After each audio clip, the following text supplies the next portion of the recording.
नमस्कार, मी ज्ञानदा कदम. माझा विठ्ठल माझी वारी या कार्यक्रमात आपल्या सर्वांचं स्वागत करते. वारीच्या सगळ्या प्रवासामध्ये सहभागी होण्याचं सौभाग्य मलाही लाभलं आणि हा अद्भुत अनुभव आहे. वारकऱ्यांसोबत बोलणं, वारकऱ्यांसोबतच मार्गक्रमण करणं आणि या सगळ्या अनुषंगानं आज दिवसभरात पालखी सोहळ्यामध्ये नेमकं काय काय घडलेलं आहे त्याचा आढावा आजच्या बुलेटिनमधनं घेणार आहोत. तुकोबांच्या पालखीमध्ये आज वैशिष्ट्यपूर्ण मेंढरांचा रिंगण सोहळा संपन्न झालेला आहे. त्याचबरोबर माऊलींच्या पालखीची आजची घडामोड काय, तिथं आज नेमकं काय काय घडलं, वारकऱ्यांचा उत्साह कसा होता, सगळ्याचा आढावा आजच्या बुलेटिनमधनं घेऊया. तर वारीत मार्गक्रमण करत असताना ही सगळी मजा असते आणि हा सगळा अनुभव असतो जो नजरेत साठवायचा असतो, मनात साठवायचा असतो आणि पुढे जायचं असतं. या सगळ्यांचा उत्साह खरोखरच वाखाणण्याजोगा आहे. आणि ही छोटीशी रखुमाई सुद्धा मला भेटली वारीच्या मार्गामध्ये मार्गक्रमण करताना. तर असंच आपला छोटा वारकरी सुद्धा आहे आणि छोटा वारकरी आपल्याला प्रत्येक दिवसाचं महत्त्व सांगतो की आज दिवसभरात नेमकं काय काय होणार आहे आणि वारीच्या कार्यक्रमात आजचा दिवस खास का आहे. तर छोट्या वारकऱ्याकडे जाऊयात आणि जाणून घेऊयात आजच्या दिवसाचं महत्त्व. रामकृष्ण हरी. संत तुकाराम महाराज पालखी सोहळ्यातील एक अत्यंत अनोखा आणि नयनरम्य सोहळा म्हणजे बारामती तालुक्यातील काटेवाडी. पालखी सोहळा काटेवाडीच्या वेशीवर पोहोचला की संपूर्ण गाव भक्तीने भारावून जातं. येथील पहिलं विशेष आकर्षण म्हणजे पांढऱ्या शुभ्र पायघड्या. गावातील परीट समाज बांधव पालखी स्वागतासाठी रस्त्यावर स्वच्छ शुभ्र धोतर अंथरतात. त्या पवित्र पायघड्यांवरून पालखी गावात प्रवेश करते आणि त्यानंतर येतो काटेवाडीतील सर्वात अद्भुत सोहळा, मेंढ्यांचं रिंगण.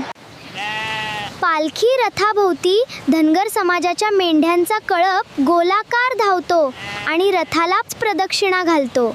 इथे फक्त माणसं नाही तर मुक्या जीवांची भक्ती सुद्धा अनुभवायला मिळते. म्हणतो छोटा वारकरी, बोला रामकृष्ण हरी.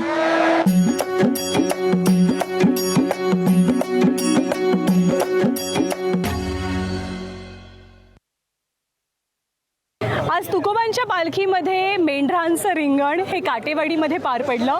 मेंढराच्या रिंगणाची ही परंपरा नेमकी काय आहे, जेव्हा हे रिंगण पार पडलं तेव्हा वारकऱ्यांचा उत्साह नेमका कसा होता, ही सगळी क्षणचित्र टिपली आहेत आणि तुमच्यापर्यंत आणलेली आहेत आमचे प्रतिनिधी आणि माझे सहकारी गोविंद शेळके यांनी. आपण पाहूया. जगद्गुरू संत तुकाराम महाराजांची पालखी आता काटेवाडीमध्ये पोहोचली आहे. काटेवाडीमध्ये पोहोचलेल्या या पालखीमधून आता जी काही काटेवाडीमधली परीट समाजाची मंडळी आहे ही धोतरच्या जोड्या पुढे टाकून याचं स्वागत करत असताना आपण बघतोय की काटेवाडीमध्ये पोहोचल्यानंतर पहिल्यांदाच अजित पवारांच्या शिवाय ही पालखी आज इथे पोहोचली. कारण आपल्याला माहित आहे की दरवर्षी पालखीसोबत अजित पवार हे काटेवाडीमध्ये येत असत, वारकऱ्यांचं स्वागत करत असत. आता मात्र अजित पवार नाही आहेत आणि अजित पवारांना ही पहिली पालखी जी काटेवाडीमध्ये पोहोचली आहे त्या काटेवाडीचं स्वागत गावकऱ्यांच्या हस्ते होत आहे. गावकरी आता ही जी काही पालखी आहे ती हातावरती घेतात आणि काटेवाडीमध्ये जे काही मध्यवर्ती ठिकाणी असलेले एका मंदिरात नेऊन ठेवतात. कारण पुढचे 2 तास ही पालखी याच ठिकाणी विसाव्याला थांबणार असते. पण आपण बघतोय की ज्यावेळी पालखी हातावरती घेतली जाते ती स्वच्छ धुतलेल्या धोत्राच्या पायघड्यावरूनच गावामध्ये नेण्याची परंपरा आहे. आणि हा जो काही मान आहे तो अर्थात परीट समाजाला आहे. कारण 12 बलुतेदारांना सोबत घेऊन चालणारी ही परंपरा मागच्या अनेक वर्षापासून चालत आलेली आहे. आणि बारामतीपासून 10-12 किलोमीटर अंतरावरती असलेल्या या काटेवाडीमध्ये आपल्याला माहिती आहे काटेवाडी हे अर्थात पवार कुटुंबियांचं गाव आहे, शरद पवारांचं मूळ गाव आहे. त्या गावामध्ये आज जय पवार सुद्धा म्हणजे अजित पवारांचे चिरंजीव हे सुद्धा या पालखीसोबत चालत इथपर्यंत आले आणि इथून पुढे या अशा प्रकारे पायघड्या टाकण्याचं काम सुरू आहे. ह्या पायघड्या टाकण्याचा मान जो परीट समाजाला आहे अशाच प्रकारे प्रत्येक ठिकाणी वेगवेगळ्या समाजाला सोबत घेणारी ही पालखी असते. कारण आपण बघतोय की याच ठिकाणी थोड्या वेळाने होणाऱ्या ज्या गोल रिंगण मेंढ्यांचं असेल त्या मेंढ्यांच्या रिंगणामध्ये धनगर समाजाला मोठं प्रातिनिधित्व मिळत असतं. आणि अशा प्रकारे प्रत्येक समाजाला सोबत घेऊन चालणाऱ्या या परंपरा आहेत ज्या संत तुकाराम महाराज पालखी सोहळ्यासोबत कायम आपल्याला पंढरपूरच्या दिशेने चालत असताना पाहायला मिळतील. कॅमेरामन अक्षय खरमाळेसह गोविंद शेळके, एबीपी माझा, काटेवाडी. संत तुकाराम महाराजांचा पालखी सोहळा ज्यावेळी बारामतीमधून निघाला आणि या काटेवाडीमध्ये दुपारच्या विसाव्याला थांबला त्यानंतर आपण बघताय की या ठिकाणी सुरुवातीला अगदी परीट समाजाकडनं गावात वाजत गाजत या पालखीचं स्वागत करण्यात आलं.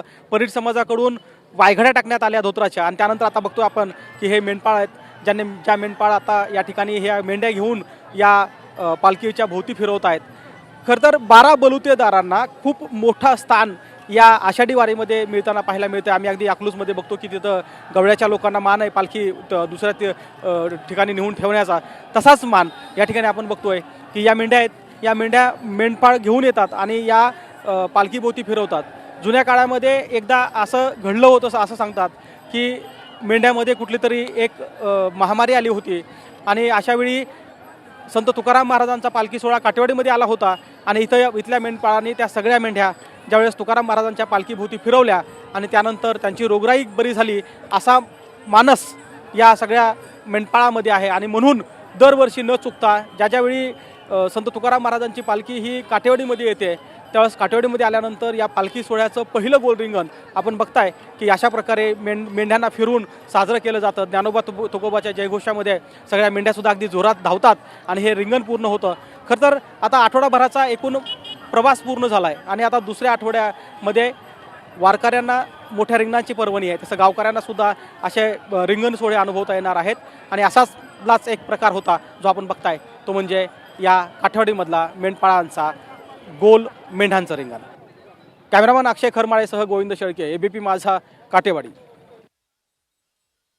पालखी सोहळ्याच्या सगळ्या मार्गामध्ये एक छोटासा विसावा, क्षणभराची विश्रांती सुद्धा या सगळ्या माऊलींसाठी खूप महत्त्वाची ठरत असते आणि इथूनच ऊर्जा घेऊन ते पुढे मार्गक्रमण करतात. काही मैलांचा, काही किलोमीटरचा प्रवास करतात.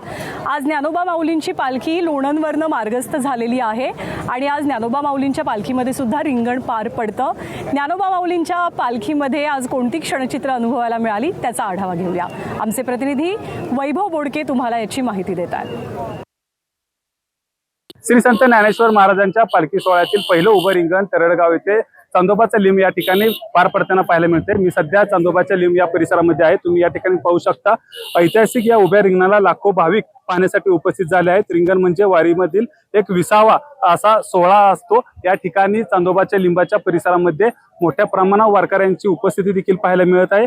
या ठिकाणी या वारीचा अधिक प्रवास हा सुखकर व्हावा यासाठी वारकऱ्यांमध्ये चैतन्य यावे आणि या ठिकाणी त्यांना प्रसन्न वाटावं यासाठी रिंगणाचं आयोजन गेल्या अनेक वर्षांपासून या ठिकाणी केलं जातं. तरडगावच्या अलीकडे चांदोबाचा लिंब आहे. याच ठिकाणी रस्त्याच्या दुतर्फ लोक उभे राहतात आणि माऊलींचा अश्व मधोमध पळवतात. माऊलींच्या रथापर्यंत आणला जातो अश्व आणि त्यानंतर या ठिकाणी या रथालाच अश्व प्रदक्षिणा देखील घालताना पाहायला मिळतो. हे नयनरम्य दृश्य डोळ्यामध्ये साठवण्यासाठी त्याचबरोबर मोबाईलमध्ये चित्रीकरण करण्यासाठी या ठिकाणी मोठ्या प्रमाणावर भाविक त्याचबरोबर वारकरी या ठिकाणी आल्याचे चित्र पाहायला मिळतात. एकंदरीत जर पाहिलं तर टाळ मृदुंगाच्या गजरामध्ये विठ्ठल विठ्ठल नामाचा जयघोष करत आता वारकरी या वारीकडे असताना पाहायला मिळतात. त्याचबरोबर आता पुढचा मुक्काम लोणंद मधला उरकून ते आता तरडगाव मध्ये देखील मुक्कामासाठी जाताना आपल्याला वारकरी पाहायला मिळत आहेत. कॅमेरामॅन ओंकार सह वैभव बोडके, ABP माझा, सातारा. वारीच्या संपूर्ण मार्गक्रमणामध्ये वारकऱ्यांना एक प्रकारे ऊर्जा कुठून मिळते तर वारकरी बरेच अभंग गुणगुणत जातात, गवळणी म्हणत जातात, पारंपरिक गाणी सादर करत जातात, त्याच्यावरच ठेका धरतात, त्याच्यावरच फुगडी खेळतात. आणि फेसबुक दिंडीची जी टीम आहे ती दरवर्षी वारी निमित्तानं असंच एक खूप छान गाणं आपल्या सर्वांपर्यंत पोहोचवण्याचा प्रयत्न करत असते. यंदाच्या गाण्यातनं, यंदाच्या रचनेमधनं भक्ती आणि शक्तीचा अनोखा मेळ त्यांनी कसा साधलेला आहे आपण पाहूया. वारीच्या मार्गावरती जर का तुम्ही चालाल ना तर तुकोबांची पालखी असो, माऊलींची पालखी असो, अशा सुंदर रांगोळ्यांच्या पायघड्या आपल्याला पाहायला मिळतात. कारण पांडुरंगाचरणी आपली सुद्धा कला पोहोचावी, पांडुरंगाचरणी आपणही कला सादर करावी अशी प्रत्येक भाविकाची, प्रत्येक वारकऱ्याची इच्छा असते. आणि मग असे रंग वेगवेगळ्या पद्धतीचे एक प्रकारे या रांगोळीमध्ये सजवून हर एक वारकरी प्रयत्न करतो की त्याची सेवा पांडुरंगापर्यंत पोहोचावी. असेच काही वारकरी आहेत, असेच काही सेवेकरी आहेत खरं तर, की जे सगळे सेवेकरी रस्ताभर अशा रांगोळीच्या सुंदर पायघड्या घालत असतात. आणि अशीच रांगोळी सेवा संपूर्ण वारीच्या प्रवासामध्ये देणाऱ्या काही मंडळींशी संवाद साधलेला आहे शिवलीला पाटीलनं. आपण पाहूया. रामकृष्णारी. या वारीमध्ये दरवर्षीप्रमाणे ही रांगोळीची सेवा अगदी मनोभावे ताई करत आहेत. आपण ताईंना विचारूया की ही सेवा करत असताना होणारा त्रास एकीकडे, पण या आनंदाविषयी काय सांगाल? पाऊस असो, वारा असो, ऊन असो, काही असो, आम्ही रांगोळी काढायला येतो. त्या दिवशी एवढा पूर होता, इंद्रायणी नदीला पूर आला होता. तिने माऊलींसाठी मार्ग मोकळा करून दिला, तसा आम्हालाही मार्ग मोकळा करून दिला.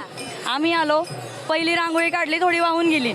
दुसरी काढली, ती प्रॉपर राहिली. त्याच्यानंतर पाऊसच नाही झाला. वा, म्हणजे ज्ञानोबारायांनी त्या रांगोळीला स्थान दिलं, ताईंच्या कष्टाला न्याय दिला आणि माऊली म्हणले असतील तुझ्या रांगोळीशिवाय माझी पालखी अपूर्णच आहे. एवढं माझं भाग्य नाहीये, पण मी स्वतः खूप भाग्यवान आहे की मला ही सेवा आम्हाला कळतं तुमची एवढी त्याच्या पाठीमागं श्रम ताकद आहे, तुम्ही कष्ट करताय आणि माऊलींना सुद्धा अधिक सुशोभनीय पद्धतीने पोहोचवण्यासाठी तुमचा फार मोठा हातभार आहे. अर्थात ताईच्या या कार्याला शतशः प्रणाम आहे. कारण माऊलींचा पालखी सोहळा जसा रथामुळे, पादुकांमुळे, या वारकऱ्यांमुळे भाग्यवंत आहे, तसाच ताईंच्या रांगोळीमुळे सुद्धा तो अजून सुशोभनीय आणि नयनरम्य दिसतो. त्यामुळे ताईंच्या या वाट्याला अर्थात सगळा महाराष्ट्र दाद देतोय आणि आम्ही सुद्धा या ABP माझाच्या माध्यमातून ताईंच्या या कार्याला शतशः प्रणाम करतोय. ताई, तुमचे मनापासून आभार आणि अशीच तुमची सेवा अखंडित घडत राहो. तुम्हाला काय वाटतंय, किती दिवस अजून तुम्हाला ही सेवा करायची इच्छा आहे? माझा जोपर्यंत माझ्या श्वासात श्वास आहे तोपर्यंत मला ही सेवा करायची आहे. म्हणजे माझी इच्छा आहे, मला सेवा नाही करता येणार, माऊलीने ती माझ्याकडून करून घ्यावी